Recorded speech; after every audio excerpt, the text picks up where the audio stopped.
Magandang araw po sa inyong lahat.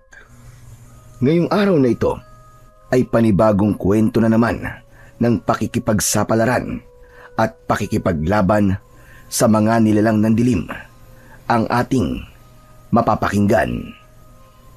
Ito ay ang kwento ni Moymoy, isang batang ulila, ngunit inalagaan ng kanyang ninong Ray. Kakaibang bata si Moymoy. Hindi siya mahilig makihalubilo sa mga batang kasing edad niya. Mas gusto niya ang namamasyal sa gubat o sa ilog. Dahil sa hilig niya sa pamamasyal, ay binansagan siyang Moymoy Palaboy ng kanyang mga kababaryo. At dahil sa kanyang pagiging palaboy, isang araw ay nakasumpong siya ng isang mahiwagang bagay sa ilalim ng isang talon, ang kristal na mata ng diwata. Ngunit ano nga ba ang kapangyarihan ng mahiwagang kristal na ito? Bakit ito napunta kay Moymoy? At kaya ba niyang gamitin ang kapangyarihan ito laban sa mga aswang na naghahasik ng lagim at katatakutan sa kanilang baryo? Yan ang ating malalaman sa kwento ni Moymoy Palaboy at ang kristal na mata ng diwata. Pero bago po ang lahat mga idol, huwag po nating kalimutang mag-subscribe at i-hit ang notification bell sa aking YouTube channel na The Voice Addict at sa mga kwento ni Apong Isaac para sa mas marami pang makapigil hininga na kwentong aswang at katatakutan mula sa mundo ng kababalaghan. Umpisahan na po natin ang kwento. Sa isang liblib na baryo, sa paanan ng isang mataas na bundok, nakatira ang isang batang 12 taong gulang na si Moymoy.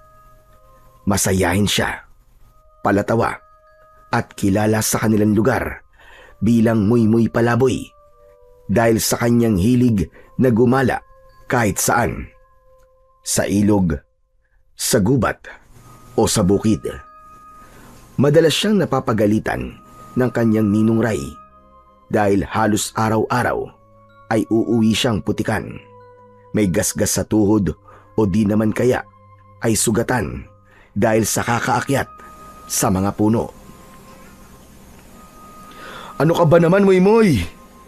Ilang beses ko bang sasabihin sa'yo na huwag ka nang pupunta sa gubat na yun? Ikaw talaga, oo. May mga nilalang doon na hindi mo kayang harapin kapag natsyempoan mo. Ngunit imbis na matakot, ay ngumiti lang si Moymoy. Ninong Ray, wala namang pumulto doon o kaya engkanto eh. Hindi po totoo mga ngayon. Kasi ilang beses na po akong pabalik-balik doon eh. Puro palaka at ahas lang po ang nandun. Tapos napakadami pa. At natawa ka pa talaga sa lagay na yan, ha? Pambihira talaga tong batang to. Eh kung totoo man ang sinasabi mo, paano kung matuklaw ka ng ahas doon at mamatay ka? Sige nga, ano sa palagay mo mararamdaman ko? Eh di syempre malulungkot po kayo, Ninong Ray. Pero marunong po akong umakyat ng puno at saka mabilis naman po akong tumakbo. Di po ako maaabutan ng ahas. Hindi po ako basta-basta matutuklaw nun. Alam mo, ikaw ha? Sutil ka talagang bata ka. Ang galing mong mga twiran. Kanino ka ba nagmana ha? Sa inyo po, syempre. Eh kayo lang naman po ang kasama ko eh. Kaya sa inyo na lang po ako magmamana, Tito Ninong. Ay nako, Moymoy. Minsan hindi ko na alam kung matatawa ba ako sa mga sagot mo o maiinis. Pero seryoso to ha. Delikado yung palagi mong paggala kung saan-saan. Mas mabuti siguro kung dito ka na lang sa bahay. O kaya makipaglaro ka sa mga kasing edad mo. Eh ano naman pong gagawin ko dito sa bahay? Wala rin naman po akong kalaro sa labas. Kasi ayaw po nila sa akin. Ha? Ayaw nila sa'yo? Aba, bakit naman?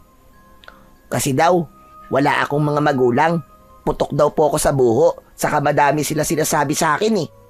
Tapos minsan, kung nakikinood ako sa TV nila, Pinagsasaraduan po ako ng bintana. Akala mo naman bago at maganda yung TV nila. Bulok naman. Palaging malabo tapos kinakalampag nila bago lumitaw yung tao. Ay, alam ko na kung bakit ayaw ka nilang kalaro. Bakit po? Kasi pilosopo ka. At saka mahirap nilang masakyan yung mga trip mo. Ikaw talaga, oo. Totoo lang naman po ang sinasabi ko Kaya nga mas gusto ko na lang po na mamasyal kaysa makipaglaro sa ibang bata. Kung ayaw mo makipaglaro, at least man lang sana, wag naman sa loob ng gubat. Bawal nga dun, di ba? Hindi ba't sinasabi din ng barangay na bawal ang mga bata na magpunta sa mga lugar na yon? Hala, bawal na? Oo, bawal. Matagal na. Pero Ninong, kung bawal naman po pala, bakit hindi na lang po nila putulin lahat ng puno o sirain yung lugar na yon para wala nang mapuntahan ng mga batang katulad ko? Ano? Pambira, Moy. Alam mo ba yung sinasabi mo? Hindi pwede yun. Hindi lahat ng bagay ay basta na lang sinisira dahil lang sa takot tayo. May mga bagay na dapat nating igalang. Lalong-lalo na ang kalikasan. Alam ko naman po yun, Ninong Ray Nagbibiro lang naman po ako sa inyo. O ayan na naman. Yan ang isa sa problema mo. Lahat ginagawa mong biro. Pwede ba? Magseryoso ka naman kahit paminsan-minsan lang. Huwag mo nang hintayin na magalit ako sa'yo, ha? Tandaan mo to. Huwag na huwag ka nang pupunta sa gubat. Hindi yung basta pinapasok ng kung sino-sino. Kapag hindi mo pinakinggan ang babala ko, baka isang araw magsisi ka. Opo, pasensya na po Ninong Hindi na po mauulit. Mabuti kung ganun. Hindi ako nagbibiro. Kung alam mo lang ang mga nangyari nun, siguro hindi mo nagugustuhin lumapit pa kahit sa gilid ng gubat na yun, Moy. Bakit, Ninong? Ano po nangyari noon? Gusto mo ba talagang malaman? Opo. Nako, nakakatakot to. Baka matakot ka. Ako matatakot? Hindi po Matapang po kaya ako. At yan ang kinakatakot ko, Mimoy. Hindi lahat ng matapang ay ligtas.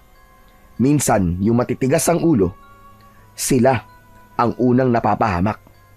Ninong naman ang dami niyo pang paligoy-ligoy O sige na, makinig kang mabuti. Nung araw, marami kasi ang naliligaw at nawawalang tao sa gubat.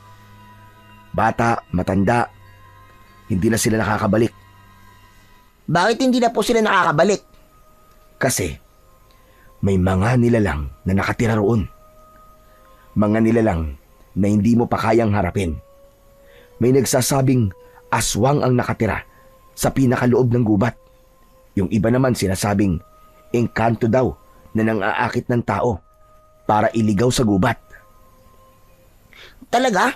Baka naman gawa-gawa lang na matatanda yung kwento na yon para matakot ang mga bata. Ay nako, ewan ko sa'yo. Bahala ka kung ayaw mo maniwala.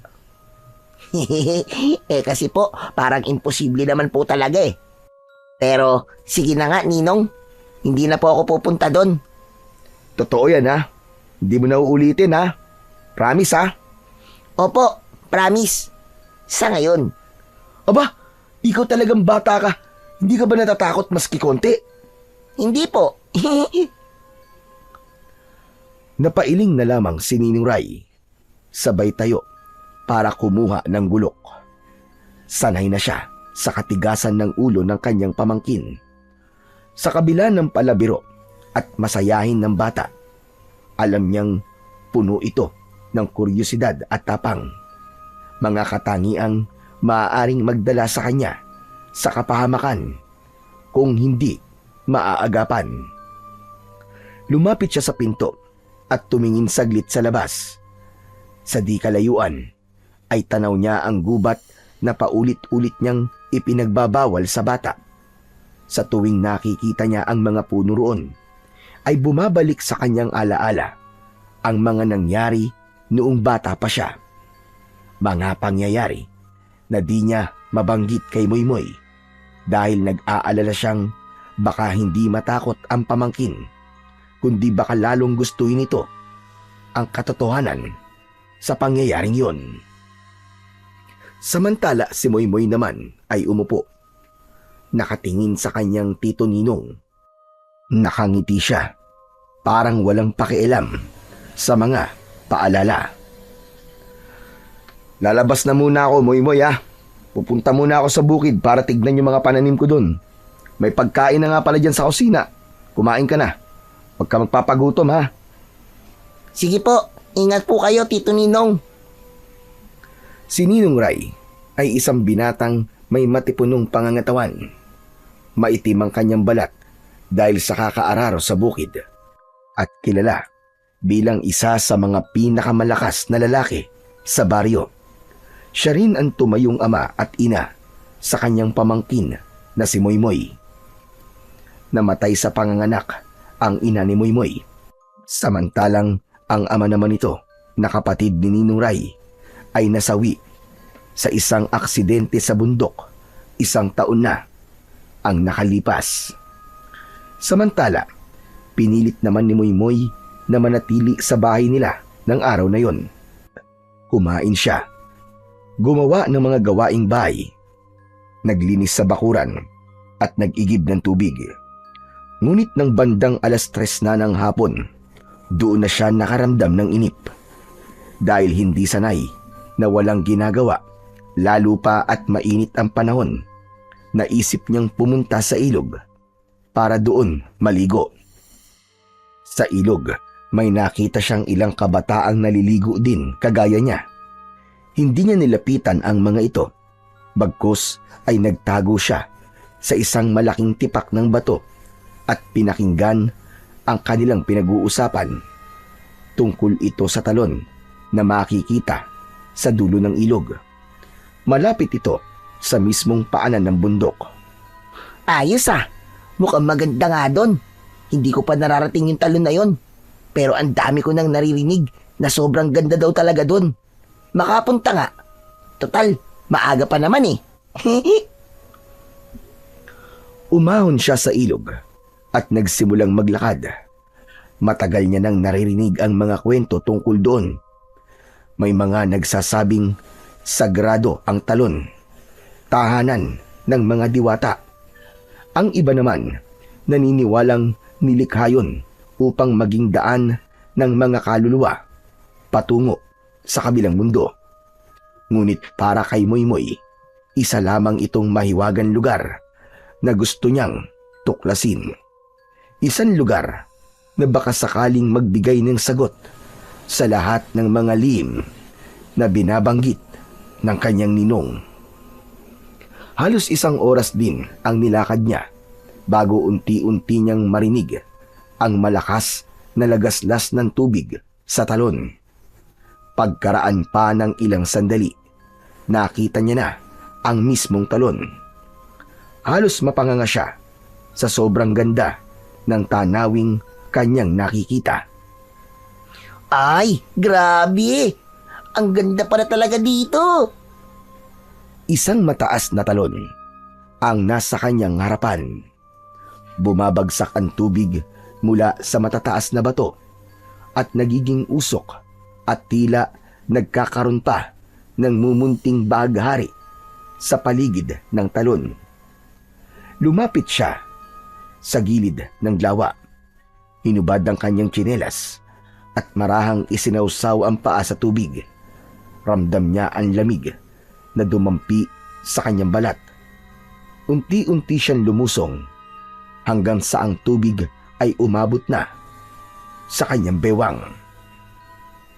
Habang lumalangoy, napansin niya ang isang bagay na kumikislap sa ilalim ng tubig, malapit mismo sa bagsakan ng talon. Nagtaka siya kung bakit aninag na aninag niya ito, gayong karaniwang malabo ang tubig sa bahaging yon, lalo na't napakalakas ng buhos na bumabagsak sa tubig. Hindi siya nakatiis.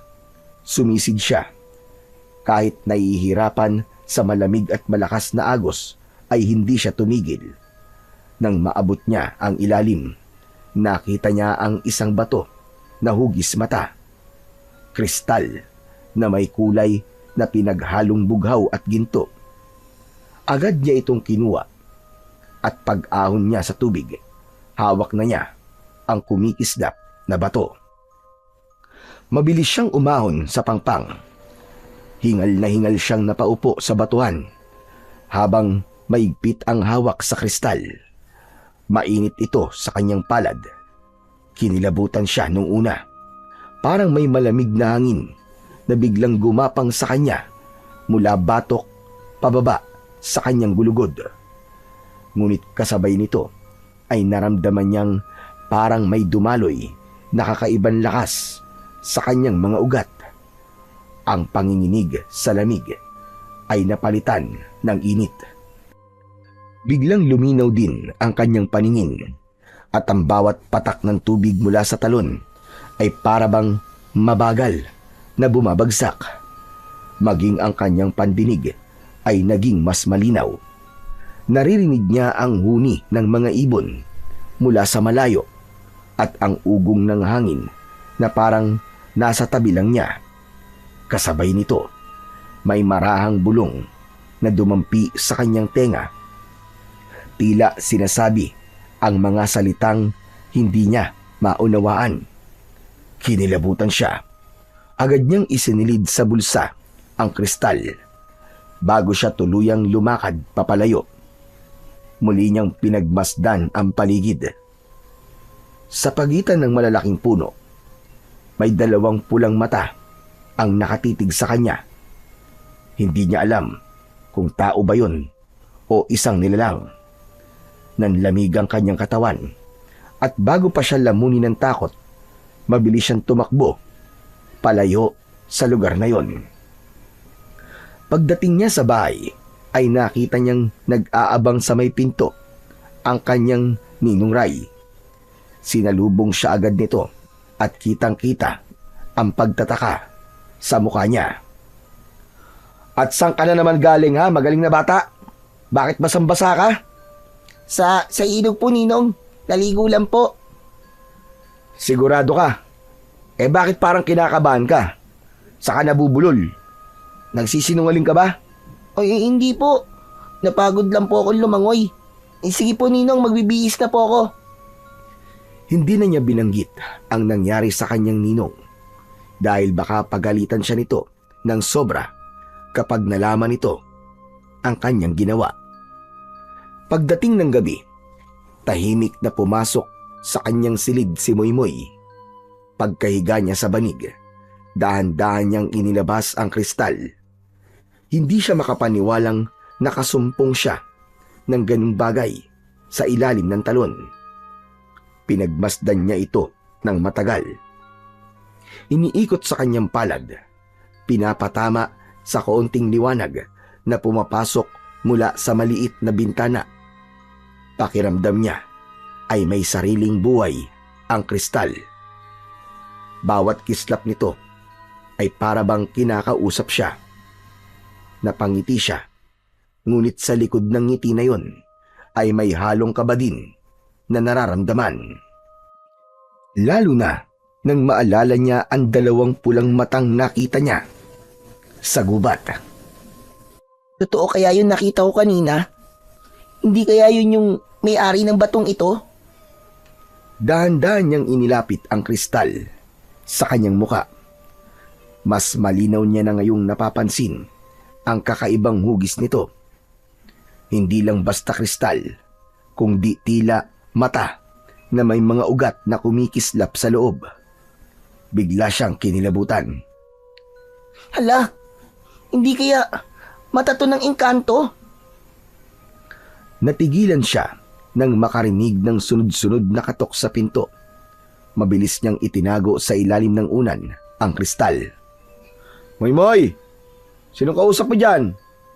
Wala po. Sigurado ka? Narinig kita nagsasalita eh. Baka may kasama ka dyan ha? Wala po, Ninong, promise. Nagdarasal lang po ako. Ganun ba? O sige na. Matulog ka na. Huwag ka magpuyat. Opo, Ninong.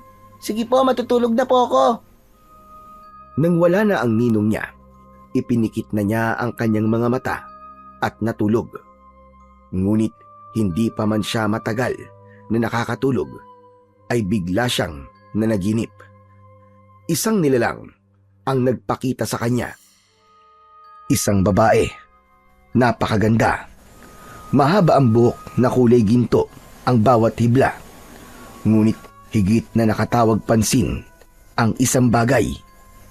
Nakapiring ng pulang tela ang isang mata ng diwata. Teka, sino ka? Bata, ako ay isang diwata. Ako ang may-ari ng bagay na kinuha mo sa talon. Hindi isang ordinaryong bato yan. Yan ay ang aking mata.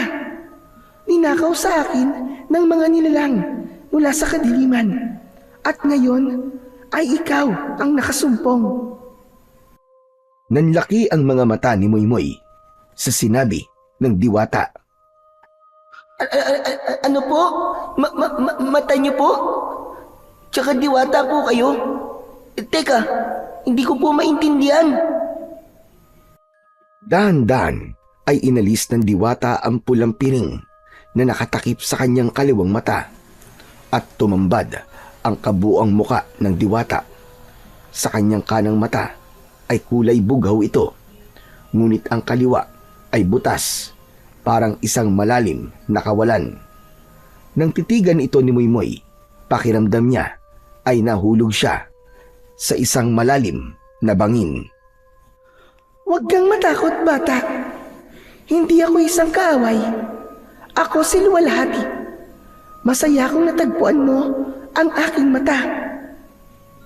Po, kaya po ba kayo nagpakita sa akin ay dahil gusto niyo na po itong kunin? Hindi, bata. Hindi pa ngayon ang oras para kunin ko ang aking mata. May kailangan ka pang gawin. May paparating na panganib. May mga nilalang ng dilim na mag-aasik ng kasamaan dito sa inyong baryo. Ang aking mata, magagamit mo yan para ipagtanggol ang lahat laban sa kanila. Teka, bakit po ako? Hindi naman po ako bayani. Bata lang po ako. Palaboy nga po ang tawag nila sa akin eh. Ngunit ikaw ang pinili ng kapalaran. Ikaw ang nakasumpong sa aking mata. Ikaw ang pinili at karapat-dapat na mag-ingat nito. Pero hindi ko po kaya. Ano po ba kasing nilalang yung sinasabi nyo? Mga aswang. Aswang? Kung ganun po eh, totoo mga aswang?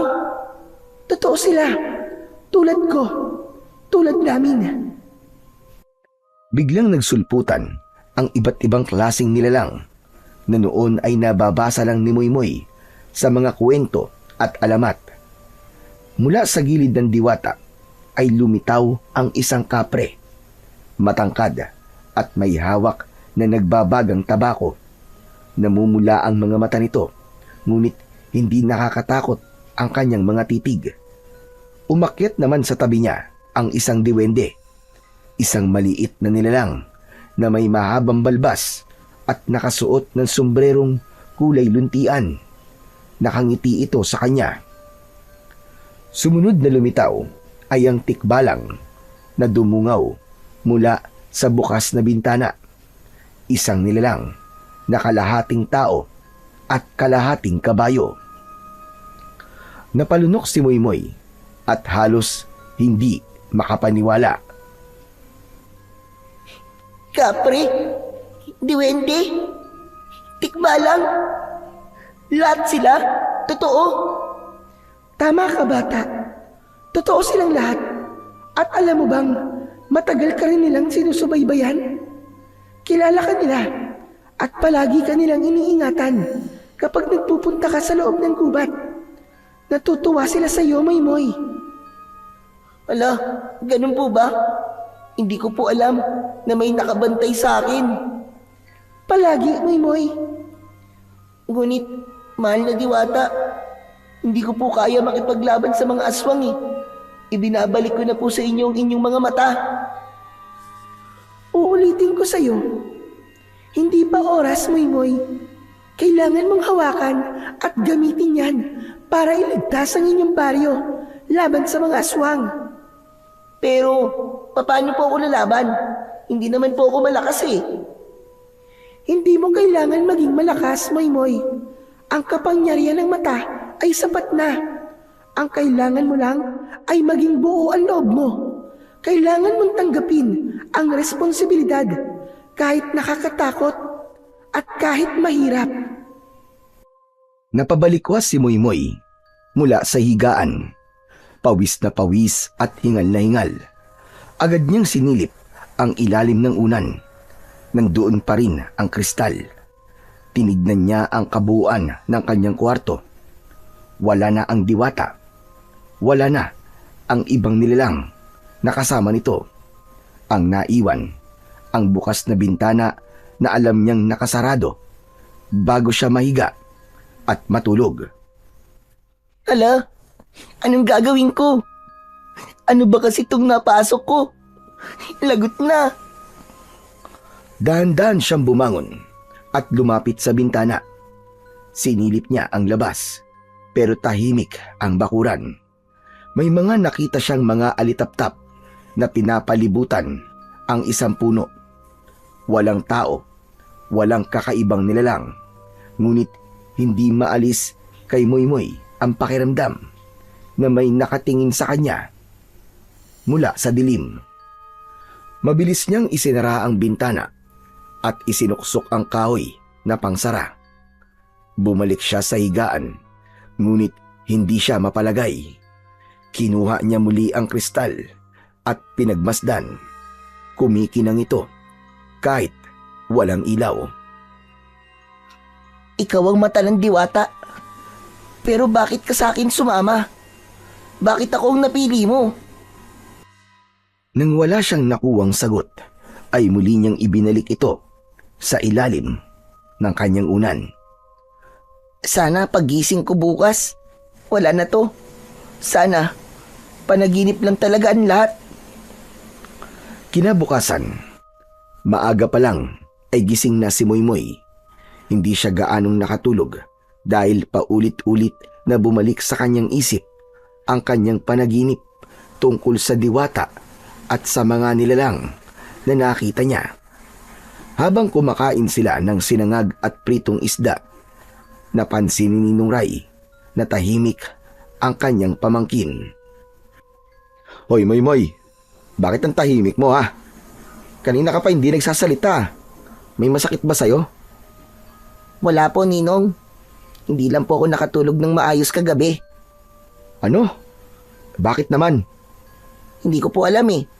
Siguro po may insomniac ako. Anong insomniac? Baka insomnia. Yung hindi makatulog. Ikaw talaga, oo. Ay, yun nga po. Ay, nako. Sige na, kumain ka na. Pasensya ka na ah. Hindi lang ako sanay na ganyan ka eh.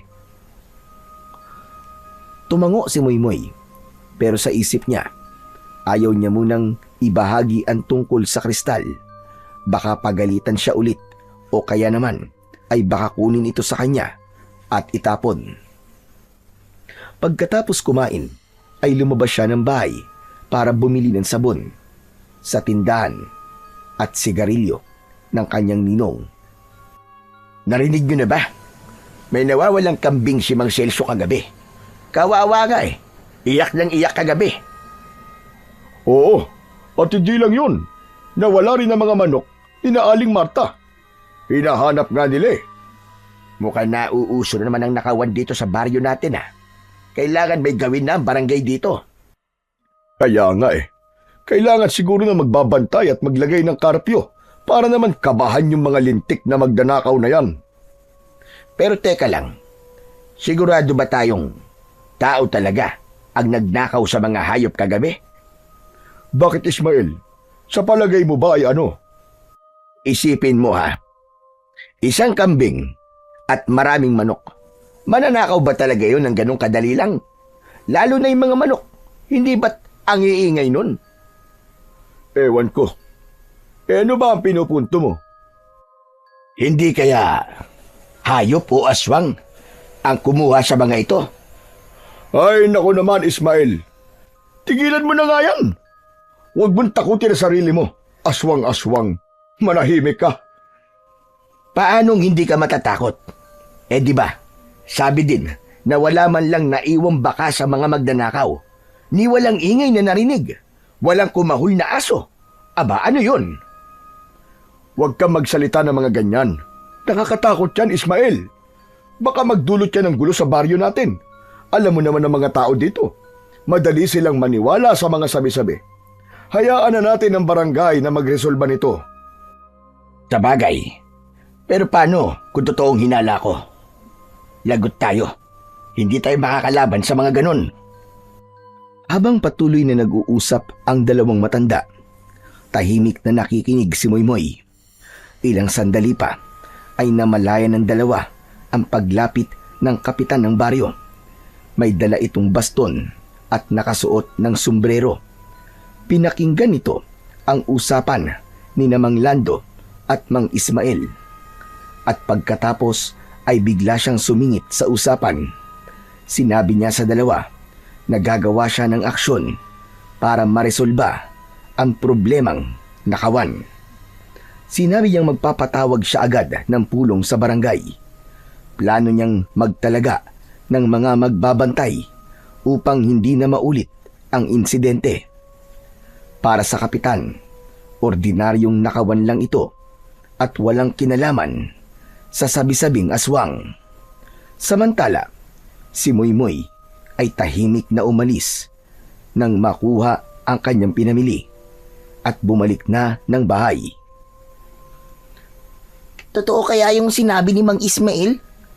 Hindi kaya may kinalaman ito sa sinabi ng diwata sa aking panaginip? Lagot na. Ano nang mangyayari sa baryo? Pilisan ko na nga. Kailangan itong malaman ni Ninong. Pagdating ni Moymoy sa kanilang bahay, agad siyang sinalubong ng katahimikan. Sa loob ay nadatnan niya si Ninong Ray na nakaupo sa kanilang lumang sofa. Nakayuko ito at tila ba may malalim na iniisip. Nang makita siya, dahan-dahang tumingin ang kanyang ninong. Matalim at seryoso ang kanyang mga mata. Natigilan ang bata nang mapansin kung ano ang hawak ng kanyang ninong. Sa mismong palad nito, nandoon ang kristal na itinago niya sa ilalim ng kanyang unan. Nanlamig si Moymoy. Moymoy, saan mo nakuha to? Hindi makasagot kagad ang bata. Alam niya kasi na sa oras na yun ay mabubuking na siya ng ninong niya na siya ay nagsinungaling. Naghihintay ng sagot ang kanyang ninong.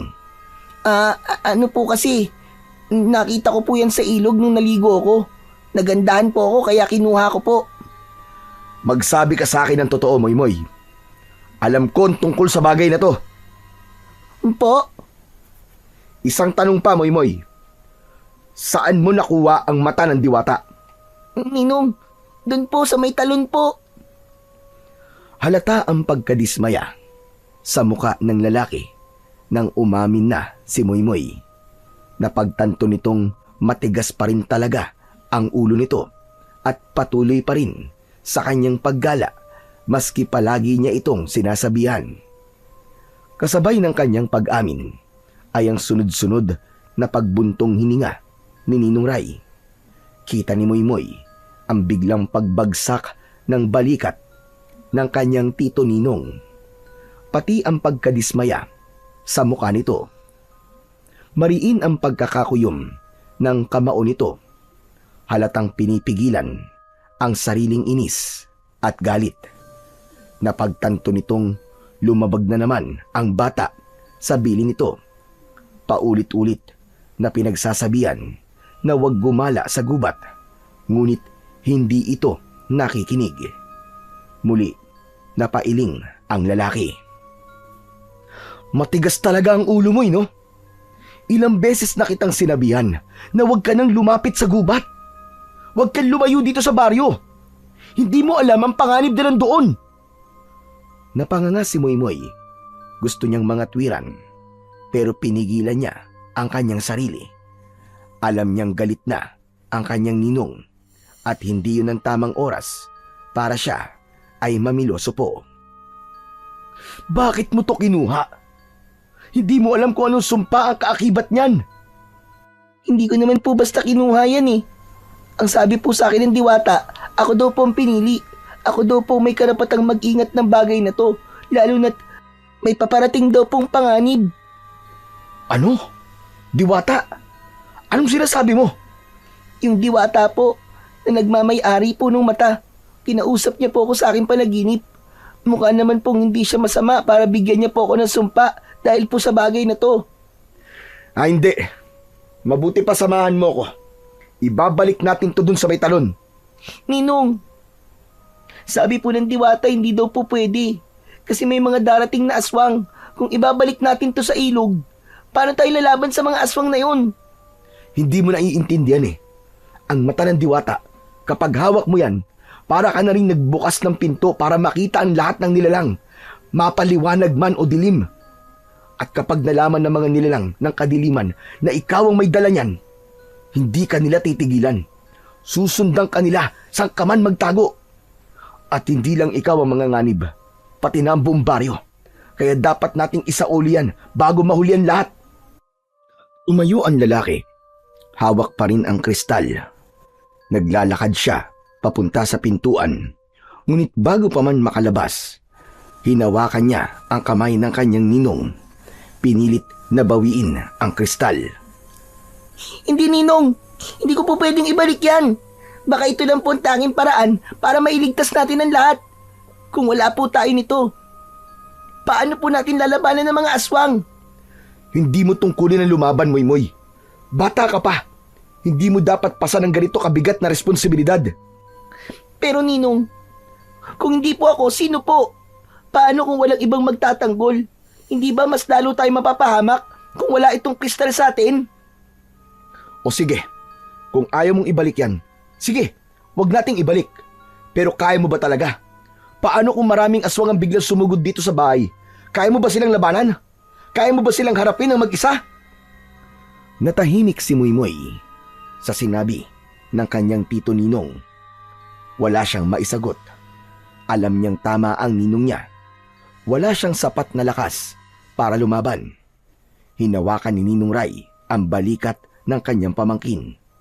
Yumuko siya para tumapat ang kanyang muka sa mata ni Moymoy. Alam mo ba kung ano ang mga itsura nila, ha, Moymoy? Alam mo ba? Opo, nabasa ko na po sila sa comics at napanood ko po sa TV. Nakita mo na pala eh.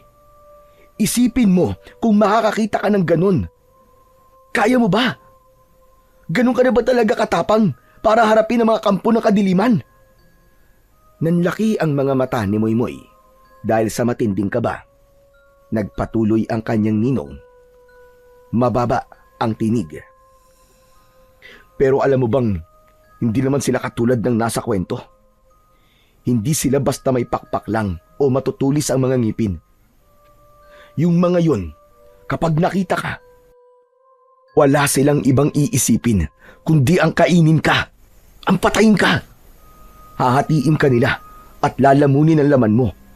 Hindi ka nila titigilan hanggat humihinga ka pa. Napakagat ng labi ang batang si Moymoy. Ramdam na ramdam niya ang malamig na pawis na tumutulo mula sa kanyang noo. Napakabata mo pa, Moymoy. Huwag mong isipin na kaya mong ipagtanggol ang buong baryo nang dahil lang sa isang kristal na mata. Hindi mo alam, Moymoy. Hindi mo pa naranasan kung paano umatake ang isang aswang. Isa lang, Moymoy. Isa lang. Kaya kanyang pahinain at gutay-gutayin. Paano kung 5? Paano kung 10? Nagkaroon ng katahimikan sa pagitan nilang dalawa. Si Ninong Ray nakatitig lang sa kanyang pamangkin at si Moymoy naman ay nanatiling nakayuko. Iniisip ang lahat ng mga sinabi ng kanyang ninong. Maya-maya pa ay tumingin ito ng diretso at matapang na sumagot. Ninong, natatakot po ako. Pero paano po kung ako lang talaga ang may kakayahan dahil sa kristal na to? Paano po kung ito ang paraan para hindi sila makapaminsala sa iba. Ninong, paano kung nagsisimula na sila? Ito ba talaga ang tamang panahon para isoli ang kristal? Ano ba't sinasabi mo, Moymoy? Paano mo nasasabi na nagsisimula na sila? Kasi po, Ninong, dun po sa may tindahan narinig ko po sila. Sabi nila, may mga alagang hayop daw po sila na nawawala. Mga kambing at manok. Tapos, wala naman silang nakitang mga bakas. Baka naman magnanakaw lang ang dumali nun. Sabi po ni Mang Ismael, baka raw po isang aswang. Tapos naniwala ka naman. Opo, kasi posible naman po talaga eh. Binalaan ako ng diwata na may paparating na panganib. Tapos may mga ganitong insidente sa baryo natin. Maniniwala ho talaga ako. Sandaling napatitig si Ninong Ray. At ilang sandali pa, hinawakan nito ang palad ni Moymoy. At ipinalahad. Itinapat niya ang kristal sa palad ng kanyang pamangkin. Ayoko man, pero sige. Mukhang wala na rin akong magagawa. Sa'yo talaga siguro to nakalaan. Pero sana mag-iingat ka ha, Moymoy. At sana, huwag mong gagamitin ito sa sariling kapakinabangan. Isa lang ang layunin nito. Protektahan ng baryo laban sa kasamaan. Dahan-dahan itong tinanggap ni Moymoy. Paglapat ng kristal sa kanyang mga kamay, muli niyang naramdaman ang kakaibang init na nagmumula dito. Humigpit ang hawak niya dito. Payag na po kayong gamitin ko to, Ninong. Oo, Moymoy. Pero hindi ibig sabihin yan ay pinapayagan na kitang makipaglaban kahit kanino. Tutulungan kita. Tulad ng sabi ko kanina, hindi mo obligasyon na ipagtanggol ang baryo. Lahat tayo ay merong obligasyon. Ang laban ay hindi lang para sa'yo. Ito ay laban ng lahat. Tahimik na nakinig si Moymoy habang hawak ang kristal. Maya-maya pa ay tumayo si Ninong Ray. Isinuot nito ang kanyang sombrero at kinuha ang gamit na pangbukid na nakasandal sa gilid ng pintuan. Bago umalis, ay tumingin pa ito kay Moymoy. Dito ka lang sa bahay ah. Huwag ka nang gumala kung saan-saan. Opo, Ninong. Umalis na ang lalaki. Naiwang mag-isa si Moymoy. Mabilis na lumipas ang maghapon. Sa unang pagkakataon ay hindi lumabas si Moymoy. Nanatili siya sa loob ng bahay. Nakatanaw lamang sa maliit na bintana habang pinagmamasdan ang mga tao sa baryo na abala sa kanilang gawain. Ang mga batang kaedad niya ay naglalaro sa kalsada. Tumatakbo, nagtatawanan. Walang tumatawag sa kanya para maglaro. Ay, ano ba naman yan? Nakakainip. Pero okay lang. Ilang sandali ang nakalipas. Napansin niyang may ilang kalalakihang nakauniporme ng pangtanod na naglalakad sa kalsada. Bitbit nila ang mga pamalo at may ilan ding may mga dalang flashlight. Seryoso ang kanilang mga muka habang tinataak ang daan papunta sa labas. Maya-maya pa, nakita niyang dumating na ang kanyang Ninong Ray na may dalang mga inaning gulay. Nang mailapag ito sa lamesa na nasa bakuran, dumating si Mang Lando na siyang kapitbahay nila. Ray, mabuti naman at nandito ka na. May meeting daw sa plaza. Meeting? Tungkol saan? Di dun sa mga nawawalang hayop kagabi. Alam mo, hindi lang pala yung mga kambing at manok ang nawala eh. Pati yung baboy ni Aling Cora nawala din. Sayang, malapit na daw mga anak yun. Kaya nagpatawag ng meeting si Kap para daw pag-usapan natin ang seguridad sa baryo. Kasi baka merong gumagalang magnanakaw dito sa baryo natin. Tumango-tango si Ray. Sabay sinipat ang mga tanod na patuloy pang naglalakad papunta sa direksyon ng plaza. Ganun ba? O sige, magbibihis lang ako, Mang Lando. Tapos susunod na rin ako doon. O sige, Ray. Kailangan din kasi talaga nating marinig kung ano ang plano ng barangay. Aba, hindi biro ang nakawan na yon. Hindi pwedeng naglalaho na lang ng basta ang mga alaga ng mga taga-baryo na parang bula. Sige ho, maghahanda lang po ako. Pagpasok ni Ninong Ray sa loob ng bahay, sinalubong siya ni Moymoy. Ninong, pwede po ba ako sumama? Wag na, dito ka na lang. Pero maghapon na po ako nakatunga nga dito sa bahay eh. Sige na po, payagan niyo na po ako. Makikinig lang naman po ako eh. Promise, hindi po ako manggugulo. Ay nako, sige na nga, sumama ka na. Gagayak lang ako. Nang matapos magbihis, sumama na si Moymoy papunta sa plaza. Pagdating nila doon, ay nakita nilang halos puno na ng mga taga-baryo ang maliit na bulwagan. Karamihan sa kanila ay nakatayo lang, habang ang iba naman ay nakaupo sa mga monoblock. Maingay ang mga tao, kanya-kanya ng mga komento. Iba-iba ang pinag-uusapan. Maya-maya pa ay dumating na ang kapitan at nagsimulang magsalita sa harap ng kanyang mga kababaryo. Sinimulan niya ang usapin tungkol sa nakawan, kung sino ang mga naging biktima at kung ano ang posibleng solusyon sa problema nilang yon. Nagbulungan ang mga tao. Ang ilan ay halatang nag-aalala, habang ang iba naman ay galit at desperado. Kailangan mahuli ang magnanakaw na yan, kung sino man siya. Hindi natin pwedeng palampasin ito. At kung mahuli man natin yan, kailangan putulin ang kanyang mga kamay. Walang hiya siya. Hindi marunong lumaban ng patas. Ang gusto nanlalamang ng kapwa. Huwag naman ganyan, Lando. Hindi naman makatarungan yung puputulin natin ang kamay niya. Labag sa batas yun. Baka mas lalong lumala ang gulo. Hindi tayo hayop para gawin ng ganun. Ang kailangan natin ay hulihin siya at ipaubaya sa mga pulis. Nagkatinginan ang mga tao.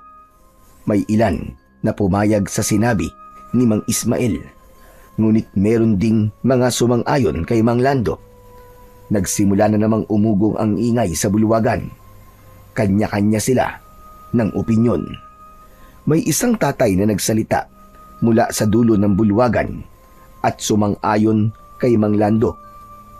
Ayon sa kanya, kung hindi sila magpaparusa ng masakit, hindi matatakot ang mga magnanakaw at uulit-ulitin lang ang kanilang gawain.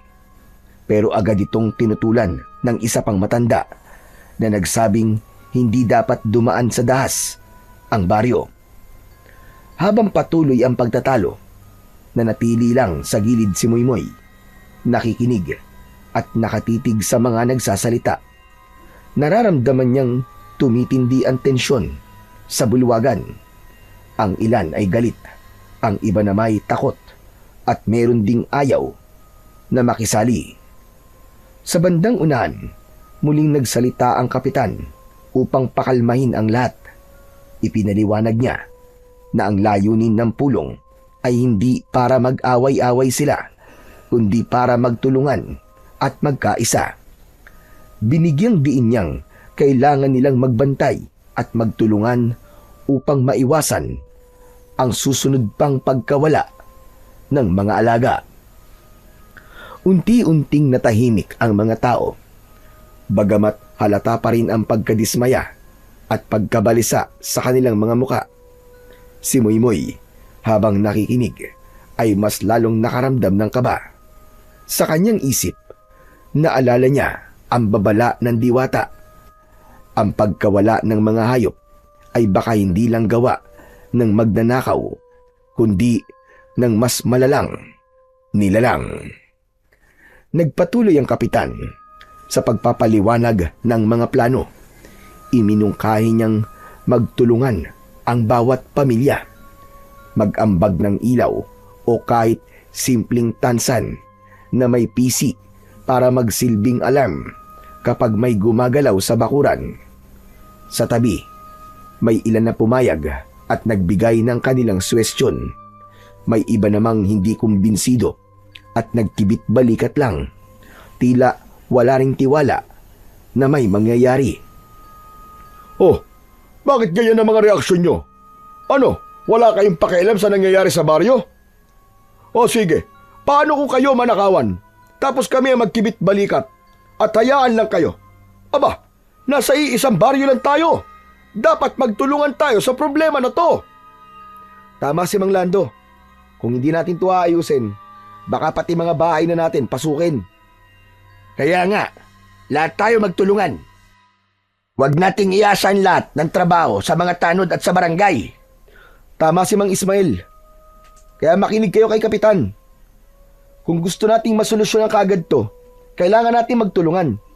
Hindi pwedeng isa o dalawa lang ang magbabantay. Konti lang ang tanod at hindi nila kayang bantayan ng buong baryo. Kaya dapat, Kap, lahat ng mga lalaki magbantay.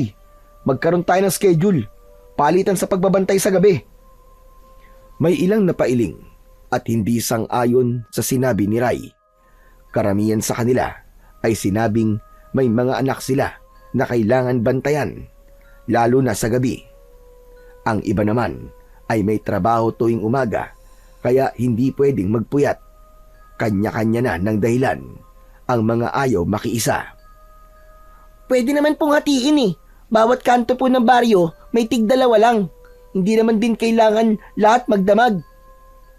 Pwede naman pong palit-palitan kada oras para hindi po mabigat. Napatingin ang mga tao sa kanya. Tahimik sandali. Tila nagulat ang lahat na sumali sa usapan ang isang bata. Pero napatango si Kapitan. Napangiti si Mang Lando. Alam nilang may punto ang bata. Kita nyo na, mabuti pa ang bata marunong mag-isip. Nagpatuloy ang diskusyon hanggang sa huli ay nagbotohan kung sang-ayon ba ang mas nakakarami sa plano.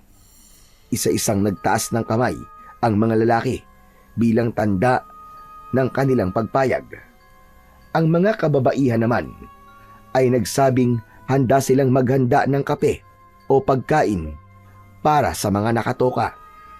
Sa huli, nagkasunduan lahat na magsisimula ang pagbabantay sa bawat kanto ng baryo. May nakatalagang grupo bawat gabi kasama ng tanod para masiguro ang kaligtasan ng buong baryo. Tahimik na ngumiti si Moymoy. Kahit bata pa siya, nakadama siya ng tuwa dahil sa simpleng suwestyon niya, nakatulong siya sa kanilang komunidad. Pagkatapos ng pulong ay nagsiuwian na ang mga tao. Kasama sa unang batch ng mga magbabantay ang kanyang ninong Ray. Pagka-uwi nila ni Moymoy ay agad na naghanda siya. Kumuha siya ng flashlight at isang maliit na bag na may lamang tubig at ilang biskwit. Nang sumapit na ang gabi ay kinausap niya muna at binilinan ang pamangkin. Dito ka lang sa bahay ha. Isarado mo mabuti ang mga pinto at bintana. Huwag na huwag kang lalabas kahit anong mangyari. Huwag ka rin magbubukas ng pinto kahit na ang kumakatok ay kilala mo pa. Tandaan mo yan, Moymoy ha. Opo, Ninong. Nang umalis na si Ninong Ray, agad na isinara ni Moymoy ang pintuan at agad niya tong tinalian.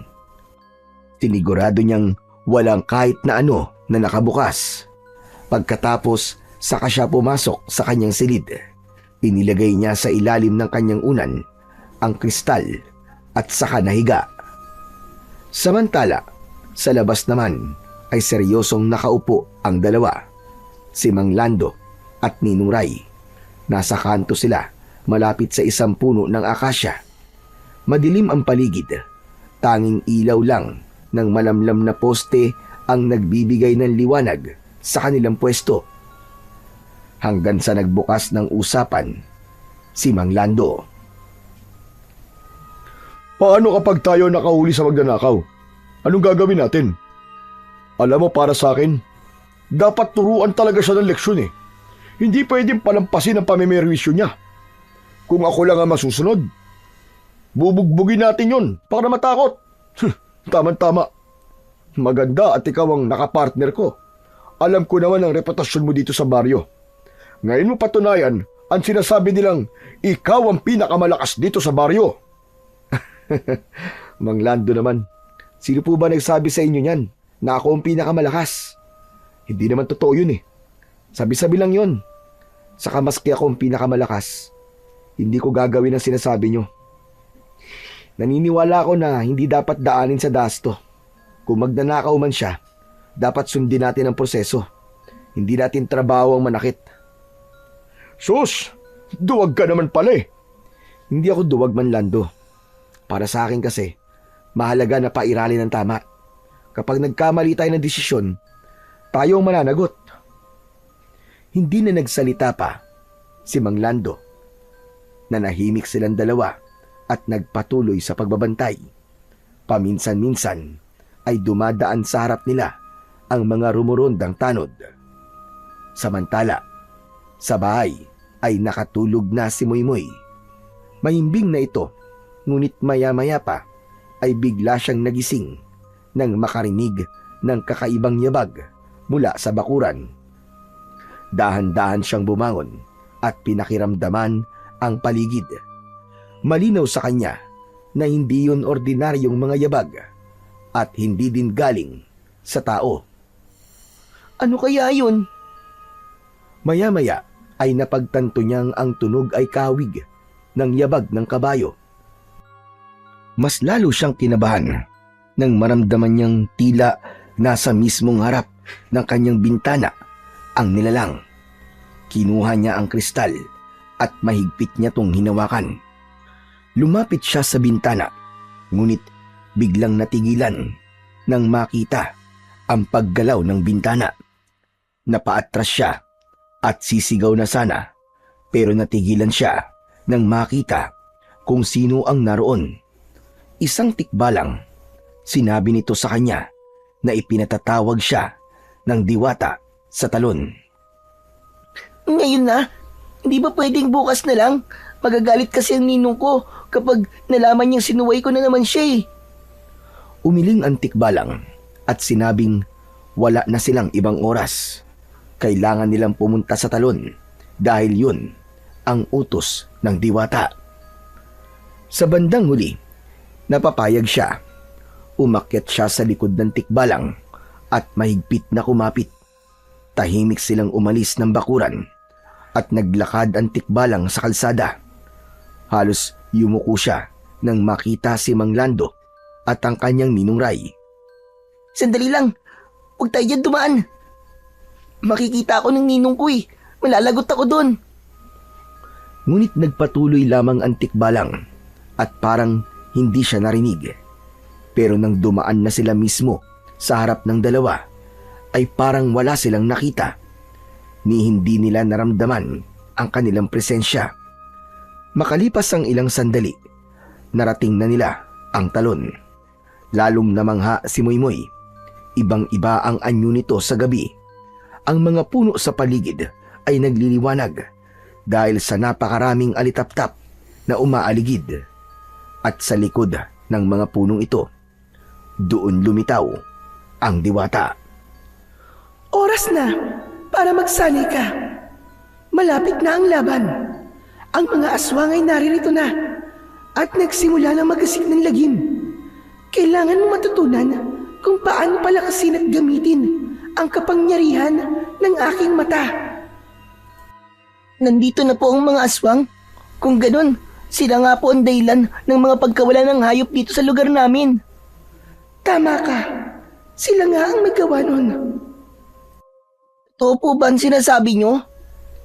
Hindi ka ba naniniwala sa akin? Kasi po... Nang hindi makasagot si Moymoy, ay biglang tila nahulog siya sa isang napakalalim na butas.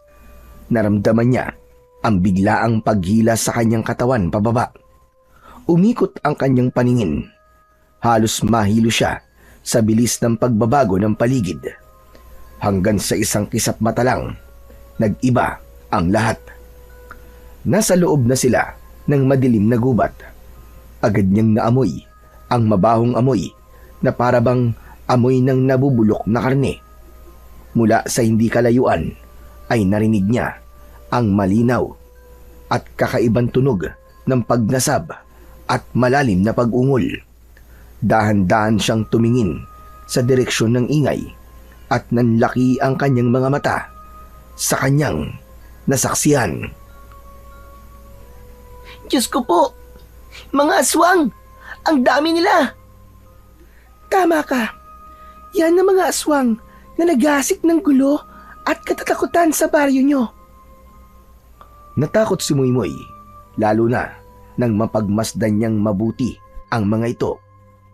May ilan na mahahaba ang dila na parabang ahas at ipinapasok nila sa bangkay ng mga manok. Meron ding baka at baboy.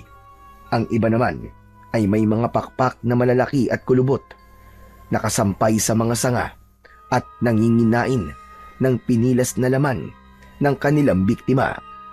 Ang ilan ay baluktot ang katawan, mahaba ang kamay na may matutulis na kuko, mapupula ang kanilang mga mata. Sa gitna ng mga ito ay may isang dambuhalang aswang na halos kasing laki ng kalabaw. Nilalantakan nito ang isang malaking baka.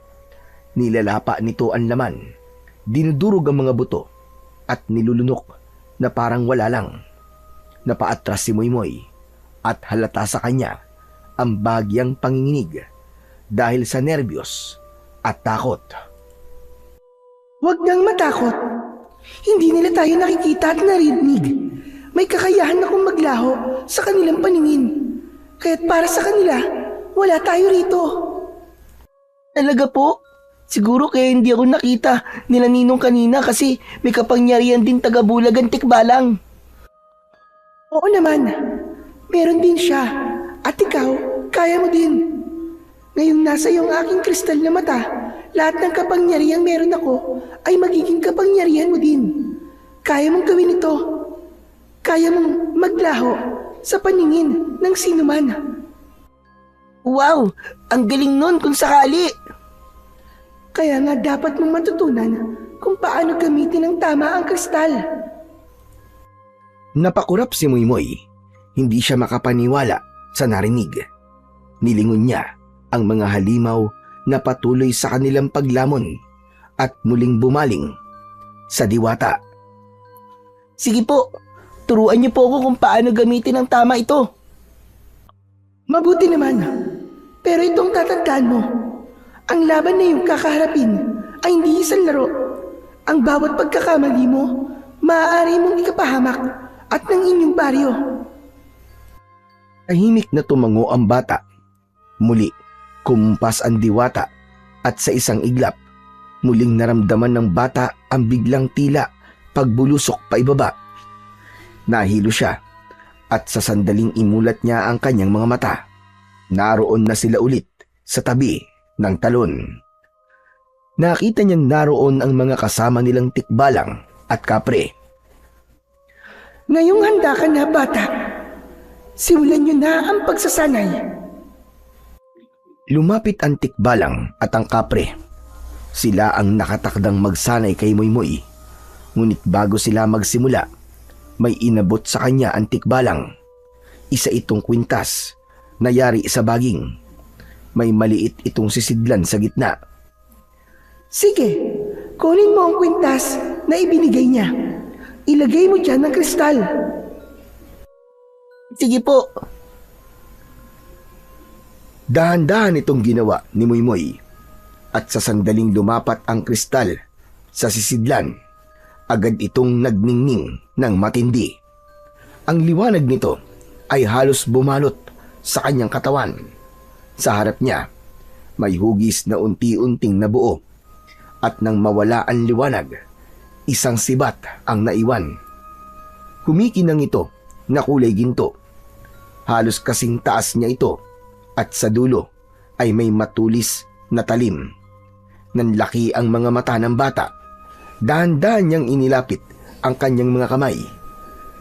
Sa sandaling mahawakan niya ang sibat, muli itong nagliwanag at nagbigay ng banayad na kuryente sa kanyang katawan. Tanda na tinatanggap siya ng kapangyarihan nito. Akin po ba ito? Oo, yan ang sandata na ibinigay sa iyo ng kapangyarihan ng aking mata. Isa itong tanda na buong buo ka ng tinatanggap ng kristal. Kayo na ngayon ay iisa. At ang armas na yan, hindi basta ordinaryong sibat. Kayang pumuksa niyan ng sangkaterbang aswang. Paano po ito gamitin? Kaya ka narito, Moy-Moy. Malalaman mo kung paano yan gamitin sa tulong nila. Sila ang gagabay sa'yo. Ganun po ba? Sige po, umpisa na po natin. Mabuti. Sige, simulan niyo na ang pagsasanay. Mula sa likuran ng diwata ay lumapit na ang kapre. Hawak ang isang malaking kahoy. Tumayo ito sa tabi ni Moy-Moy at tumingin sa kanya. Samantalang ang tikbalang ay dumistansya muna at tumayo sa di kalayuan. Itinuro sa kanya ng kapre kung paano hawakan ang sibat, kung saan dapat ipwesto ang kamay at kung paano ito igalaw upang maging balanse. Habang hawak ni Moy-Moy ang sibat, dahan-dahan niyang sinunod ang bawat utos ng kapre. Mabigat ito sa una, ngunit habang tumatagal ay tila gumagaan, para bang kusa itong umaayon sa kanyang katawan. Tinapik siya ng kapre sa balikat at ngumiti. Salamat po, Mamang Kapre. Ang galing niyo po palang magturo. Nang matapos ang pagsasanay nilang dalawa, ay lumapit naman ang tikbalang sa kanya. Susubukan naman niya ang lakas at pokus ni Moy-Moy. Tinuruan siya kung paano bumato. Napakagat ng labi si Moy-Moy sa kaba. Tinignan niya ang isang malaking puno sa unahan. Mahigpit na hinawakan ng sibat at buong lakas na inihagis. Lumipad ito ng mabilis papunta sa puno at malakas na bumaon sa katawan nito. Inutusan siya ng tikbalang na tawagin ng kanyang sibat. Hindi niya maintindihan ang ibig sabihin ng tikbalang. Dahil nang humakbang siya para kunin ito, ay hinarang siya nito. Ang ibig sabihin ng tikbalang ay kunin mo ito sa pamamagitan ng iyong isip. Subukan mong kausapin ng iyong sibat. Utusan mo itong bumalik sa iyo. Yan ay hindi na lang basta bakal o ginto. Ito'y kabahagi na ng iyong katawan. Karinig noon ay pumikit ang bata at sa isip niya ay hiniling niyang bumalik ang sibat. Ilang saglit pa, bigla itong kumislap at naglaho sa puno. Sabay biglang lumitaw muli sa kanyang kamay. Namilog ang mata ni Moy-Moy. Totoo nga. Hala, grabe. Ang galing. Natawa ang kapre at tumango ang tikbalang. Mabuti, Moy-Moy. Madali mong natututunan ang mga bagay na dapat mong matutunan. Alam mo na ngayon kung ano ang iyong kapangyarihan. Basta maging matapang ka lang, maging matalino at patatagin mo ang iyong puso para manalo ka sa anumang laban na kakaharapin mo. Magtiwala ka sa sarili mong kakayahan. Salamat po, mahal na diwatang luwalhati. Utang ko po ang lahat ng ito sa inyo. Asahan po ninyo na hindi nagkamali ang kristal sa akin. Gagawin ko po ang lahat para ipagtanggol po ang aming baryo laban sa mga aswang. Pagkatapos ng kanilang pagsasanay, binasbasan siya ng diwata. At sa pagkakataong yun, naramdaman ni Moy-Moy na tila nagbago ang kanyang buong pagkatao. Pakiramdam niya ay isa na siyang mandirigma na may tapang at lakas. Makalipas ang ilang sandali, pinayagan na siyang umuwi ng diwata. Nagpaalam na siya sa kanyang mga kasama. Inihatid siya ng tikbalang hanggang sa bukana ng gubat. At mula doon ay hindi na ito lumabas ng gubat, lalo na at malapit nang sumikat ang araw. Sinabi nitong hindi na siya nito maaaring samahan hanggang sa kanilang bahay. Kaya't naglakad na lang siyang mag-isa, dala-dala ang kanyang sibat na pinagkaloob sa kanya ng mata ng diwata. Habang naglalakad, ramdam niya ang kaba. Iniisip niya kung paano niya ipaliliwanag sa kanyang ninong ang pagkawala niya kagabi. Sigurado siyang iisipin na naman ng ninong niya na sinuway na naman niya ang bili nito. Kaya't nang makarating siya sa kanilang bahay, inihanda na niya ang sarili sa galit at sermon ng kanyang ninong. Pumasok siya sa bukas na pinto at nakita niya si Ninong Ray na nakadukdok sa mesa, tila puyat at pagod na pagod. Ninong, Biglang napaangat ang ulo ng lalaki nang marinig ang kanyang boses. Napatitig ito sa kanya na parabang nakakita ito ng multo. Gulat na gulat ito at tila hindi makapaniwala. Moy! Moy, ikaw ba yan? Totoo ka ba? po? Opo, ako to. Bakit po ganyan ang reaksyon niyo, Ninong? Agad na tumayo si Ninong Ray at mabilis na lumapit sa kanya. Niyakap siya nito ng maigpit, halos ayaw ng pakawalan. Narinig ni Moymoy ang mahihinang singhot ng kanyang ninong. Umiiyak ito. Diyos ko, salamat at buhay ka. Akala ko hindi na kita makikita eh. Bakit niyo po nasasabi yan, Ninong? Kagabi lang naman po ako nawala. Kagabi lang? Ano ka, Moy? 5 araw ka na nawawala. Halos buong baryo naghahanap sa'yo. Ano po? Imposible yun. Isang gabi lang po, promise. Hindi. 5 araw na, Moy. At sa mga araw na yon, halos mabaliw ako sa pag-aalala. Akala ko kinuha ka na rin ng mga aswang, gaya ng iba pang nawawala. Saan ka ba kasi nang galing, ha?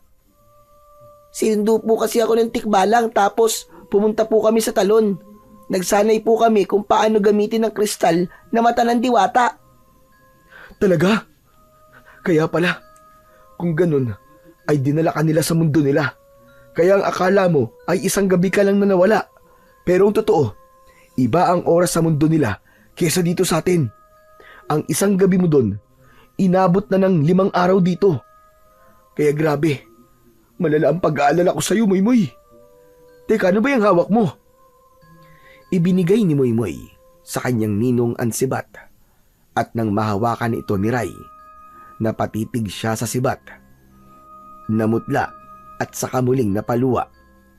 Nakita kasi niya ang isang kakaibang tanda sa sibat. Isa yung marka o tanda ng diwata. Ninong, ang sibat po na ito, lumitaw po mula sa liwanag ng mata. Ang sabi po ng diwatang liwalhati, akin na raw po talaga to. Magagamit ko daw po to sa pagpuksa sa mga aswang. Oo, Moy. Totoong magagamit mo nga ang sibat na to laban sa mga aswang. Pero Moy, sinuway mo ko. Hindi ka na naman nagpaalam sa akin eh. Alam mo bang halos mabaliw ako sa pag-aalala? Pasensya na po, Ninong. Hindi na po talaga mauulit. Hindi naman masama kung maulit pa. Basta siguraduhin mo lang na magpapaalam ka muna bago ka umalis. Naiintindihan mo?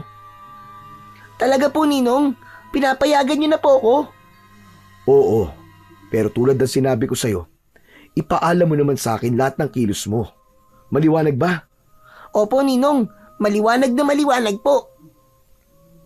Pagkatapos noon ay umupo silang dalawa sa upuan sa sala at doon ipinagpatuloy ang kanilang usapan. Isinalaysay ni Ninong Ray ang mga nangyari sa baryo sa loob ng 5 araw. Maraming alagang hayop ang bigla na lamang nawala at kahit may mga bantay, wala pa rin nakikita. Hanggang sa isang gabi, may nakasaksi mismo at napatunayan nila na hindi naman magnanakaw na tao ang may gawa, kundi mga aswang. Hindi lang isang aswang ang namimeste sa kanilang mga alaga, kundi maraming aswang. Mabilis ang kilos, halos hindi makita ng mga mata. At hindi lang mga hayop ang nawawala. May 2 kabataan na rin ang dinukot at hindi na muling natagpuan. Habang ikinikwento ito ng kanyang ninong, ramdam na ramdam ni Moymoy ang panginginig ng kanyang kamay dahil sa galit. Kaya nga talagang nag-alala ako sa iyo eh. Akala ko'y dinukot ka na at kinain ng mga lintik na aswang na yun. Nako, baka kung sakali baka hindi ako patahimikin ng kaluluwa ng tatay mo. Nangako pa naman ako sa puntod niya na aalagaan kita at iingatan. Tapos magiging pagkain ka lang pala ng aswang. Patawad po talaga, Ninong. Ayos na yun. Siya nga pala, kailangan nating gumawa ng paraan kung paano mapupuksa ang mga demonyong yun. Ngayon pa, hindi natin pwedeng pabayaan ng baryo. Kung hindi tayo kikilos, baka mas marami pa silang madukot at mapatay. Di lalaban tayo, Ninong. Hindi tayo papasindak sa kanila. Tama ka, Moymoy. Kung laban ang kailangan, lalaban tayo. Sasamahan kita. Dalawa tayong haharap sa kanila. Opo, Ninong. Magkasama po tayong lalaban. Biglang tumayo ang kanyang ninong at dumiretso sa silid nito. Tahimik lang na nakasunod ang mga mata ni Moymoy. Ilang sandali pa, lumabas ito na may dala. Hawak nito ang isang sibat na kaparehong kapareho ng sa kanya. Ang katawan ng sibat ay kulay ginto rin. Hala, paano po kayo nagkaroon ng ganyan, Ninong? Parang kaparehas na kaparehas po ng hawak ko ah. Ngumiti si Ninong Ray at isinabit ang sibat para mahawakan ng kanyang pamangkin. Akala mo, ikaw lang ang meron yan ha? Ang sibat na yan ay galing din sa liwanag ng kristal na mata. Ninong, paano po kayo nagkaroon ng ganyan? Parang kaparehas na kaparehas po ng hawak ko. Ngumiti si Ninong Ray at iniabot ang sibat para mahawakan ng kanyang pamangkin. Hindi ko po maintindihan. Nung kasing edad mo ko, hinawakan at iningatan ko din ang kristal na yan. At lahat ng nararanasan mo ngayon, maging pagsasanay, ay naranasan ko din noon. Talaga po? Oo, Moymoy. Pinili din ako noon para maging tagapagligtas ng baryo laban sa mga aswang. Hala, ang galing naman. Parehas po pala tayo. Hindi lang tayo ang minsang humawak sa kristal na mata, Moymoy. Una itong iningatan at pinanghawakan ng lolo ko noon. Isa siyang mahusay at kilalang albularyo sa buong bayan. Pasensya ka na, Moymoy ha. Kung hindi ito na ikwento ng tatay mo. Pero ang totoo, ang lahi natin ay galing sa angkan ng matatapang at magagaling na albularyo. Talaga po, Ninong? Pero kung sa atin nga po pala noon ng kristal, bakit ko pa to nakita sa ilalim ng talon? Noon kasi, Moymoy, naharap din sa panganib ang buong baryo. Malupit at madugo ang laban nun. Kasama ako ni Lolo na nakipaglaban. At nang matapos namin ni Lolo ang gulo, sinabi niya na pinakamainam ay isaoli ang kristal sa tunay nitong tagapangalaga, kay Diwata Luwalhati.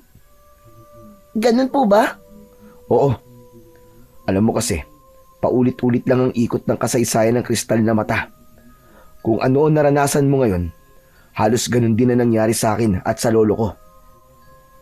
Kapag may dumarating na kaguluhan o panganib, laging may isang tao mula sa ating angkan ang nakakatagpo sa kristal at napipiling humawak nito. Kaya masasabi na rin na parang ipinapamana ito. Paano po nangyari yun? Bakit sa lahi natin? Bakit hindi po sa iba? Ayon sa kwento ng lolo ko noon, ang kristal na mata ng Diwata ay ninakaw ng mga aswang mula sa Diwata. Ginamit nila to para palakasin ang kanilang lahi. Pero isang gabi, ninakaw ito ng ninuno natin na yun at ibinalik daw sa Diwata. Sa tuwa naman ng Diwata, nangako ito na walang magmamay-ari ng kristal na mata kundi ang ninuno natin at maaari itong ipasa sa bawat dadaang henerasyon. Ibibigay ito sa karapat-dapat na magmana. Kaya kahit itapon pa yan sa ilog ng paulit-ulit, ang bagsak pa rin yan, ibibigay pa rin ng Diwata sa taong kabahagi ng ating angkan sa tuwing magkakaroon ng banta ng panganib. Kaya pala, kung ganun hindi talaga aksidente ang pagkakasumpong ko sa kristal. Kaya ako ang pinili kasi galing ako sa angkan na nakatali na sa kapangyarihan nito. Tama ka, Moymoy. Ang dugo ng ating angkan ang isa sa dahilan. At ngayon, nasa iyo na ang pagkakataong ipagpatuloy ang sinimulan ng ating mga ninuno. Opo, Ninong. Gagawin ko po ang lahat para magampanan po ang responsibilidad na ito.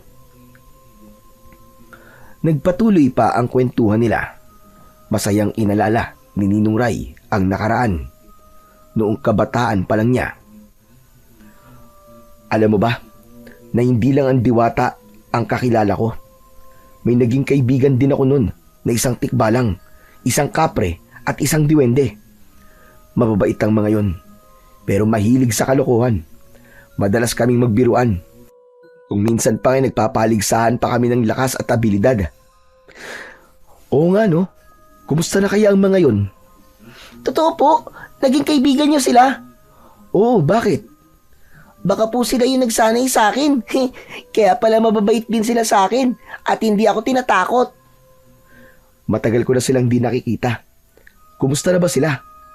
Ayos lang po. Mukha pa rin naman silang malalakas at mukhang kapre at tikbalang pa rin po. Ikaw talaga kahit kailan. Naisingit mo pa ang kapilosopuan mo. Pinapatawa ko lang po kayo. Siya nga po pala, Ninong. Nung lumaban ka po sa mga aswang, nahirapan ka po ba? Aba, oo naman.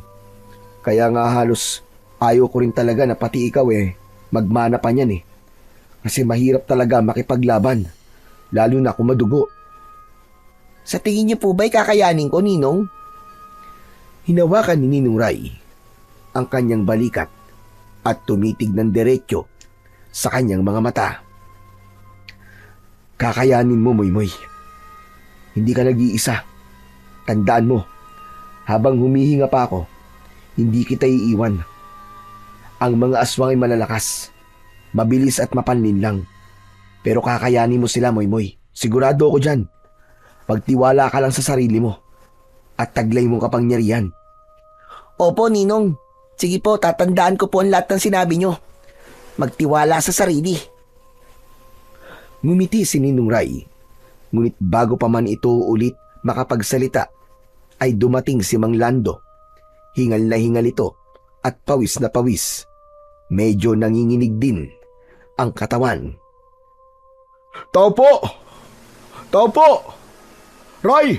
Nandiyan ka ba? Pagpasok niya sa loob ng bahay, ay nagulat ito nang makita si Moymoy. Oh, Moymoy! Nandito ka na! Saan mo siya nahanap, Ray? Umuwi po dito. Nakatakas daw sa aswang. Biglang napatingin si Moymoy sa kanyang ninong nang marinig ang sinabi nitong kasinungalingan. Magsasalita sana siya, pero hindi siya pinasingit ng kanyang ninong at panay ang kindat nito at senyas na wag nang magsalita. Naku, mabuti pala't ganun. Maswerte kang bata ka. Pero yung anak ni Ismael, nakita sa gubat na wasak ang katawan. Sinabi nila, kinain din daw ng aswang. Ano po? Ninong, tara, puntahan po natin. Agad silang nagtungo sa lugar. Sa kanilang paglapit ay dinig na nila ang malakas na iyak ni Mang Ismael. Gayun din ang malakas na pag-uusap ng mga taong galit na galit. Maraming residente ang nakapaligid, nagtatakip ng ilong dahil sa amoy ng malansa at masangsang ng amoy ng bangkay. Nagpatuloy pa sila sa paglapit hanggang sa nakarating sila sa gitna ng kumpulan. Nakita nila si Mang Ismael, nakaluhod sa lupa. Sinusubukang hawakan ang katawan ng anak, pero hindi niya magawa. Hindi niya makaya. Iniiyakan niya ito ng malala. Ang katawan ng biktima, wasak ang dibdib hanggang tiyan.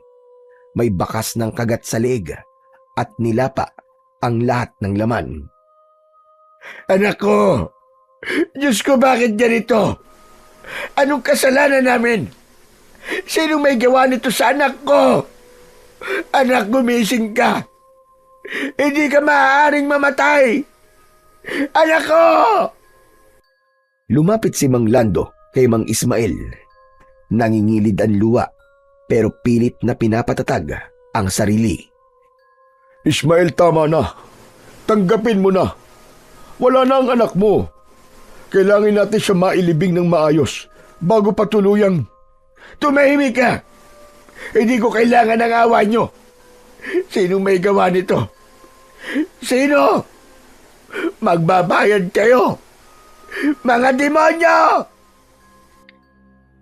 Naiiyak na rin si Moymoy habang pinagmamasdan ang kawawang si Mang Ismael. Patuloy itong humagulgol at sa gitna ng kanyang pag-iinagpis ay dumiretso ito ng tingin kay Ninong Ray. Ikaw, hindi ba talbularyo ka? Bakit nananahimik ka, ha? Po, anong sinasabi mo, Mang Ismael? Sus, magmaangan ka pa. Akala mo ba ay di ko alam na albularyo ka? Dati, ikaw ang kalang kamay ng matandang si Lucio. Ikaw ang nagmana sa kanya. Pero bakit ganito? Hinahayaan mo lang na mangyari ang bagay na to. Bakit hindi ka kumikilos? Bakit hindi ka nakikialam? Sandali lang po, Mang Ismael. Huwag po kayong magalit sa akin. Mali naman po na sabihin nyo na wala akong ginagawa. Halos gabi-gabi po akong kasama ni Mang Lando sa pagbabantay. At yun lang ang kaya mong gawin. Hindi mo alam kung paano sila pipigilan. Wala kang kwenta. Naging albularyo ka pa. Wala ka naman palang kayang gawin. Mang Ismael, tama na po. Huwag niyo pong pagsalitaan ng ganyan ng ninong ko. Isa ka pa. Akala ko ba'y nawawala ka? Bakit nandito ka na? Magsabi ka sa akin ng totoo, Moymoy. Hindi ba't ikaw ang mahilig gumala sa parte ng gubat na to? Umamin ka! May kinalaman ka ba sa mga nangyayari dito sa baryo? Biglang napayuko si Moymoy. Hindi makapagsalita.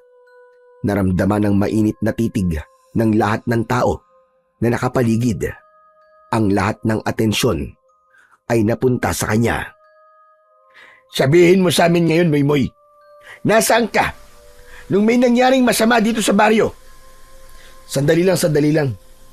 Bakit ganyan ang tanong niyo sa bata? Nawala siya dahil nabiyag din siya ng mga aswang. Swerte lang at nakaligtas.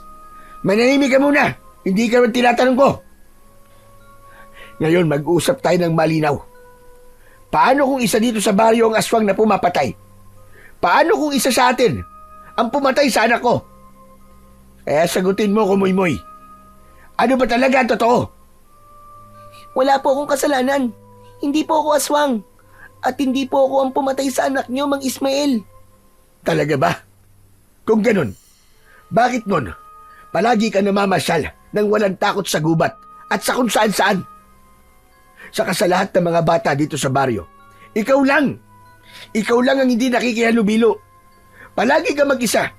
Palagi kang gumagala kung saan-saan. Tapos bigla kang nawawala at darating na parang wala lang. Mga kasama, hindi ba't kayo nahinala ang batang ito? Ismael, huminahon ka. Huwag mo naman pag-isipan na masama yung bata. Narinig ni Moymoy ang mga bulungan ng mga tao sa paligid.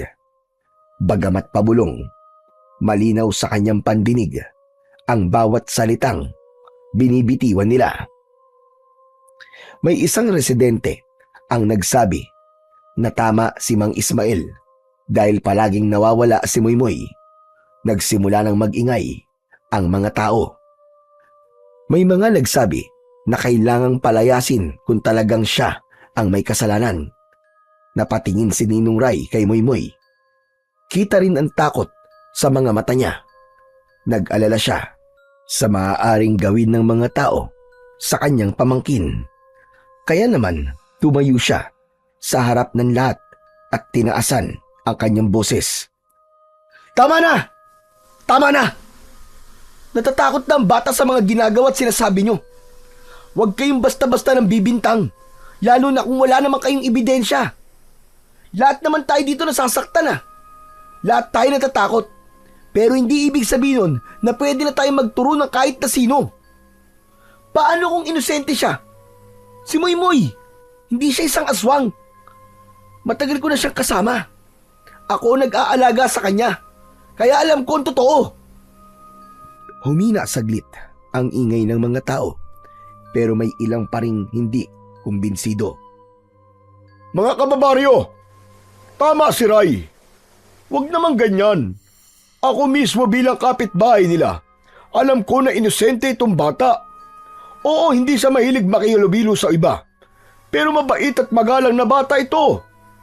Kung siya man ay aswang, edi sana malalaman ko. Halos magkadikit lang naman ang bahay namin eh. Saka kami sana ang unang madadali niya, pero hindi. Kaya alam kong inosente siya. Makinig kayong lahat mga kababaryo. Hindi si Moymoy ang dapat niyong kamuhian. Ang tunay na kalaban ay naroon lang sa lungga niya at naghihintay ng sunod niyang biktima. Kung ipagpapatuloy niyo ang pagbibintang niyo sa sarili niyong kababaryo, mas lalo lang kayo madadala sa takot. At habang nag-aaway-away tayo dito, sila, yung mga hayop na aswang na yon, pinagtatawanan tayo. Dahil kung kailan kailangan nating magkaisa, ay saka pa tayo nagkawatak-watak. Natahimik ang karamihan. Maski si Mang Ismael ay walang nagawa, kundi ang humikbi at muling humagulgul ng iyak. Ngunit si Moymoy, ramdam pa rin ang ilang mga matang nakatitig sa kanya. Hindi tayo pwedeng maging ganito na lang palagi. Kailangan natin pagbutihin pa ang pagbabantay. Kailangan natin magkaisa. Kailangan natin tulungan ng mga sarili natin para malagpasan ang dilubyong ito. Marami ang tumango sa sinabing yun ni Mang Lando. Ilang sandali pa, nang dumating na ang mag-aayos ng bangkay, ay unti-unti na ring nagsiuwian ang mga tao sa kani-kanilang mga bahay. Kanya-kanya sila ng kumpuni. Inayos ang mga pintuang sira, nagpukpok ng ilang sarado at tali sa kanilang mga pintuan at bintana. Ang iba naman ay naglagay ng mga bawang sa mga bintana at nagsaboy ng asin sa itaas ng bubong. Takot na takot ang lahat. Pagdating ng 5:00 ng hapon, ay wala nang lumabas ng kanilang mga bahay. Lahat ay sarado na, maski ang mga tindahan. Tahimik na rin ang buong baryo. Samantala, sa loob ng bahay ay abala si Ninong Ray at Moymoy. Naghahanda sila sa pagsama nila sa ronda. Tahimik nilang inaayos ang kanilang mga gamit. Pinupunasan nila ang kanilang mga sibat. Maya-maya pa ay biglang natigilan si Moymoy. Medyo inabante nito ang kanyang tenga at nakakunot noo.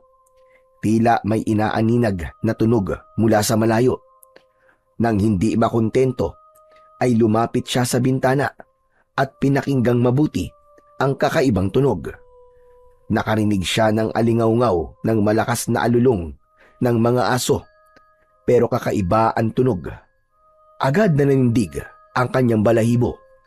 Ibinukas niya ng konti ang bintana at sumilip doon.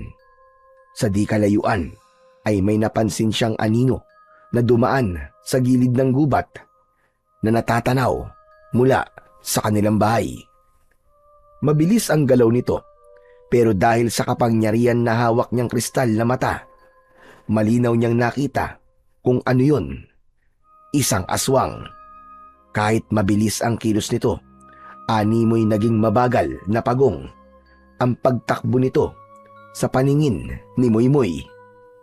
Ninong, may aswang! Nakita ko! Galing po siya sa gubat! Pagkasabi pa lang nito, ay nakarinig na sila ng kaluskos mula sa bakuran. Nang muling sumilip si Moymoy, ay nakita niya ang paglitaw ng isang nilalang. Mahaba ang katawan nito, may pakpak na malapad, may mahabang dila, at kulay pulang mga mata. Nakatitig ito kay Moymoy na nakasilip. Mabilis na kumilos ang aswang palapit kay Moymoy at binuksan nito ang bintana.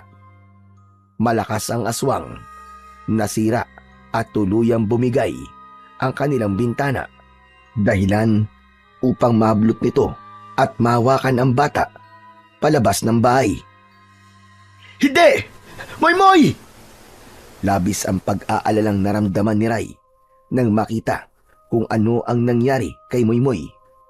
Pero sa sandaling yon, biglang nagningning ang kristal at ang liwanag nito ay tumama direkta sa aswang. Napasigaw ito ng malakas. Nabitiwan si Moymoy at agad na lumipad palayo at naglaho sa dilim. Moymoy, okay ka lang ba? Ayos lang po, oh. Huwag po kayo mag-alala sa akin. Mabuti naman kung gano'n. O heto ang sibat mo. Nasaan yung aswang? Lumipad na po palayo. Natakot po siya sa kristal na mata. Hindi pa sila tapos sa pag-uusap ay biglang nagsilabasan ang iba pang mga aswang. Tila narinig ng mga ito ang nakakakilabot na ungol at sigaw ng kanilang kasamaan. Agad na naghanda ang magninong. Sakto ay lumabas si Mang Lando. Palabas na ito upang sunduin si Ninong Ray upang magbantay. Ngunit laking gulat niya nang makitang napapalibutan ng aswang ang dalawa niyang kapitbahay. Hindi na siya nakaatras pa, lalo at may napalingon sa kanyang mga aswang. Isa sa mga ito ang bumihag sa kanya. Pakawalan mo ako! Bitiwan mo ako! Hayop ka! Ngunit hindi siya binitiwan ng aswang. Bagkos ay nagbanta ito kina Moymoy at Ninong Ray. Ibigay mo sa akin ang kristal, bata. Kapalit ng lalaking ito. Narigilan sina Ninong Ray at Moymoy. Hindi nila inaasahan na may kakayahan ng mga aswang na mang-hostage. Nilingon ni Ninong Ray ang kanyang pamangkin. Kita sa kanyang mga mata ang bigat ng desisyon. Hindi nila maaaring ibigay ang kristal, ngunit hindi rin nila pwedeng hayaang mapatay si Mang Lando. Hindi pwede. Kapag binigay namin to, mas lalo kayong lalakas at baka lalo niyong sakupin ng buong baryo. Tama yan! Huwag niyong ibigay ang kinukuha nila sa inyo! Ayos lang ako! Huwag niyo akong alalahanin! Iligtas niyo po, baryo! Dahil sa narinig, ay lalong hinigpitan ng aswang ang pagkakahawak nito kay Mang Lando. Samantala, ilang tao sa baryo ang nakarinig ng kaguluhan, lalo na yung mga malalapit sa pinangyarihan. Ngunit wala ni isa ang naglakas ng loob na lumabas upang tumulong dahil sa matinding takot. Ang ilan ay sumilip lamang mula sa siwang ng kanilang mga bintana. Nang makita nila ang nangyayari, nanginig sila sa takot at pumikit na lang habang nagdarasal na sana'y agad matapos ang lahat. Nanaig ang takot sa kanila, kaya pinili nilang manatiling nakakulong sa kani-kanilang mga tahanan. Nagsimula ng magsilapitan ang iba pang aswang sa bakuran ni Ninong Ray at Moymoy. Mabilis na nakarating sa kanila ang balita na nasa isang batang paslit ang kristal na mata ng diwata. Ninong, anong gagawin natin? Baka mapano po si Mang Lando. Mariing tumingin si Ninong Ray sa kanya. Kinakabahan ito dahil alam niyang sa isang maling galaw ay maaaring ikapahamak nilang lahat. Makinig ka. Makinig kang mabuti, Moymoy. Hindi mo pwedeng ibigay yan. Kung gagawin natin yon, mas maraming buhay ang pwedeng mawala. May ibang paraan para mailigtas natin si Mang Lando. Habang nagsasalita, ay unti-unti niyang itinaas ang kanyang sibat. Sa kabila ng pag-aalala at takot, makikita ang determinasyon sa mga mata ni Ninong Ray. Ano yan? Sige, subukan mo lang. At papatayin ko kagad ang kasama nyo. Ngunit bago pa man makagalaw ang aswang, muling nagningning ang kristal na hawak ng batang si Moymoy. Ang liwanag nito ay mas malakas na kesa kanina. Napatakip ng mata ang ilang aswang na nasa paligid at napaigtad ang humahawak kay Mang Lando. Mabilis na sinamantala ni Mang Lando ang pagkakataon. Ginamit niya ang natitirang lakas para sikuhin ang nilalang at kumawala sa pagkakahawak nito sa kanya. Napaatras ang aswang at nagsisisigaw sa galit. Moymoy! Ngayon na! Itinaas ni Moymoy ang kristal at agad itong kumislap. Naglabas ng mas malakas na sinag na tumama sa mga aswang. Napaatras ang ilan, habang ang mga direktang natatamaan ng liwanag ay agad na naglaho. Parang natunaw at nagmistulang usok na inanod ng hangin. Ilang saglit pa, sabay-sabay na umatras ang mga natitirang mga aswang. Tila takot na takot sa kapangyarihan ng kristal. Hindi pa tayo tapos.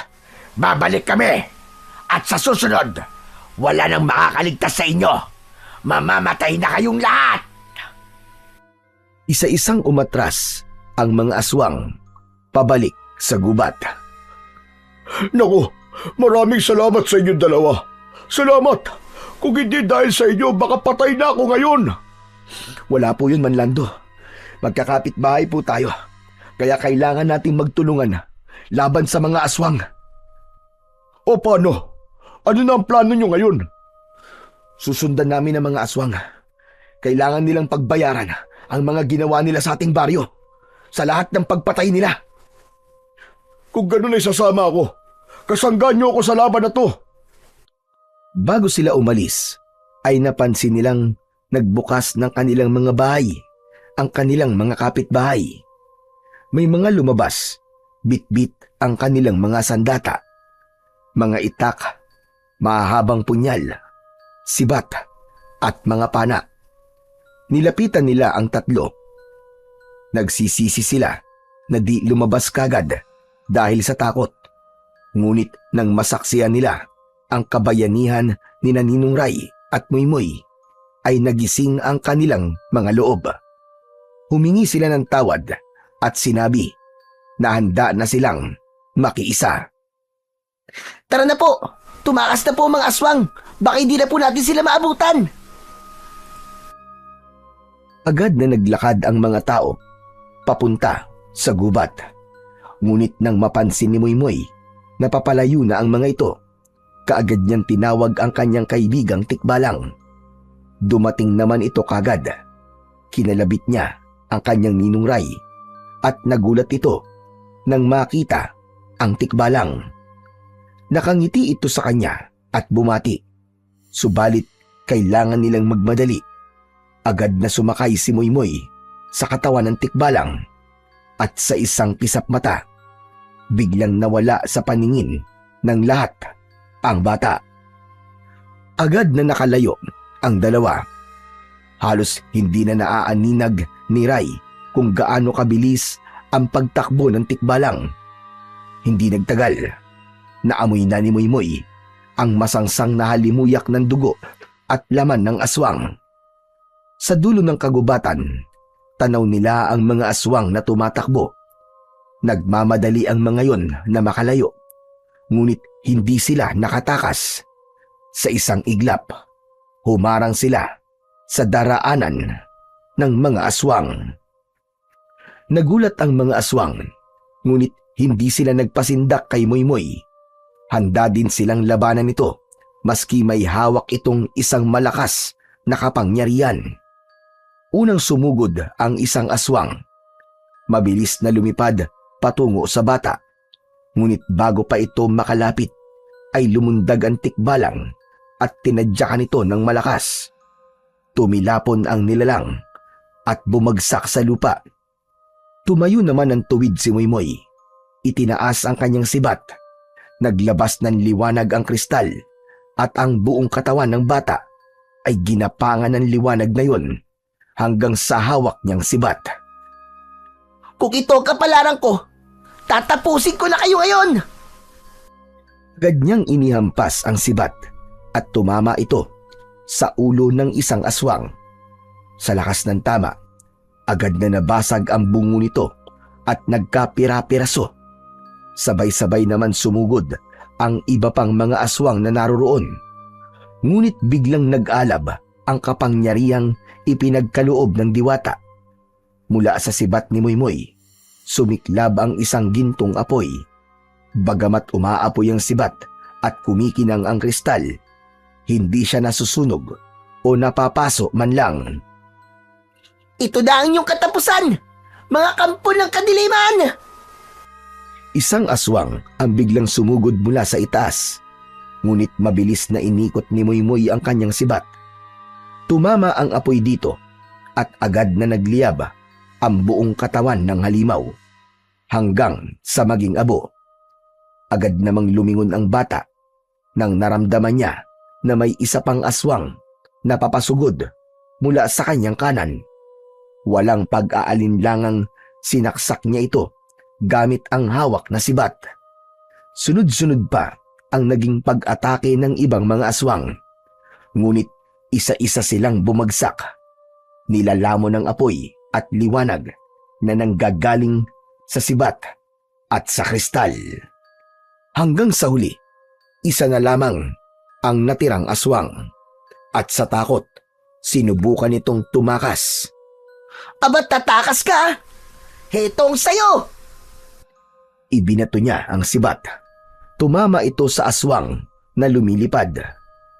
Tumagos ang pagkakatusok nun mula sa kanyang likod hanggang sa kanyang dibdib.